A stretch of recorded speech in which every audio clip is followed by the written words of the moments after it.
Larry was really a thorn in the side of the St. Stanislaus Rocketchars basketball team. He was a year or so behind me, but when Kill would score about 40 points a game, and Larry would end up scoring 30 of them. I have known Larry Ladner most of my life. Larry and I were raised in the same family style, one where everyone contributed to the well-being of the family. And he was the legendary basketball coach. He had gotten the whole community, not only the city of Picayune, but the entire school district community involved and bought into his basketball program.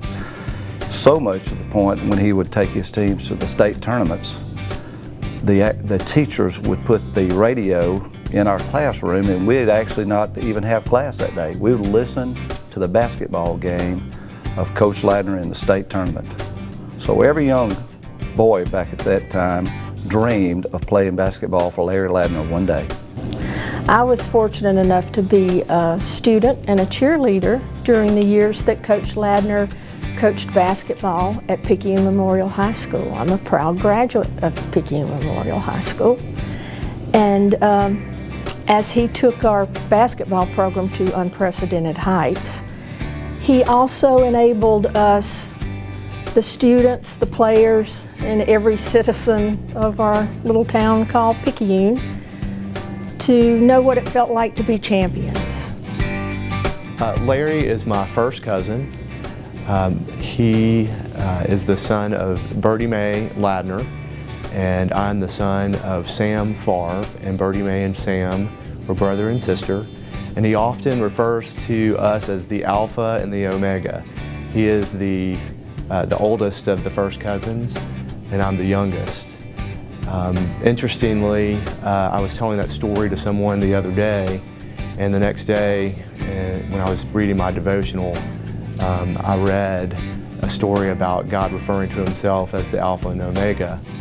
That's important because I think over the years I've admired Larry, not just because he's the oldest of our family, but because he set such a fine Christian example for me. His leadership skills, I think, model those of Christ, in particular leading with humility and always thinking of the others in the room before himself. He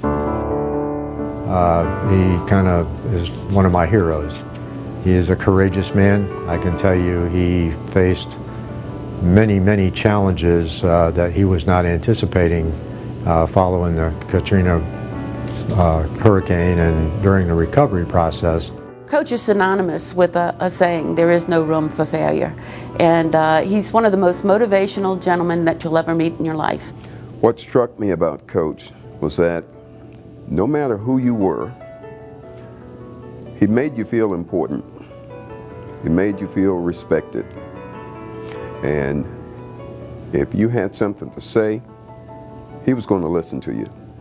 He truly has been the leader of this hospital, and no, the workers are wonderful, our nurses are wonderful, our doctors are fabulous. But Coach took the lead on this. He made sure that Hancock County had a health care facility that would accommodate our community. He is all about giving back to his community. And he does that at every opportunity he has. I have been serving on the Board of Trustees with Coach Ladner for the last 4 years, and I know him to be one of the most diplomatic, patient leaders that I've ever had the privilege of working with. Leadership without vision and courage is null and void. And it was just one of those profound statements that he made. Dad, as I know it was a tough decision years back, if we can kind of go back in the early 90s before I accepted the head basketball job at St. Stanislaus, I was just graduated from college and I was making a lot of money, but I had seen the impact of the lives of your former players and really just everybody in general. And I wanted to have that type of effect on other people. And that's why I chose to go into coaching. I'm in coaching and I'm very fortunate to be where I am today at Southeastern Louisiana University, and I certainly would never be there if it wasn't for you and your influence. I know you still love to give me hints after ball games and tips, and we look forward to having some more this year. So I'll see you at some ball games. Look forward to it.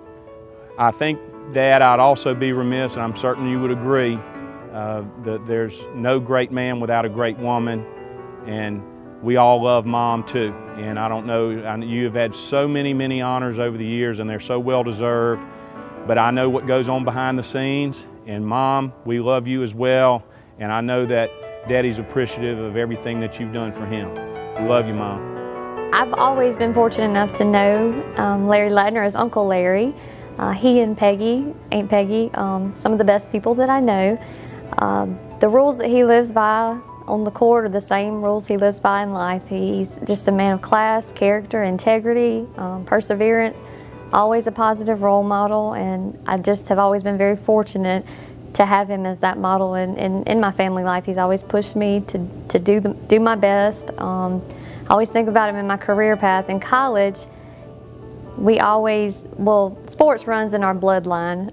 I struggled a little bit with trying to figure out if I wanted to coach or go into the medical field of some sort. I remember having a conversation with him one day, and he said, you have to just choose the right vehicle, the right means of transportation to get you from destination A to destination B for the life that you want. And that's just really always stuck out for me. And honestly, choosing occupational therapy, I have the best job in the world. I love what I do, and I still coach. It's just in a different way. Coach Ladner has always been to me a fatherly figure, and especially since I lost my father many years back. But it's something that he has always reminded me of my father. He calls me Timbo, and that's very special to me. And Coach, if there's anyone that deserves this honor, it's you. Thank you for what you've done. I don't think I'll ever hear Sweet Georgia Brown again without having warm thoughts of those glory days. Thanks for the memories, Coach, and congratulations.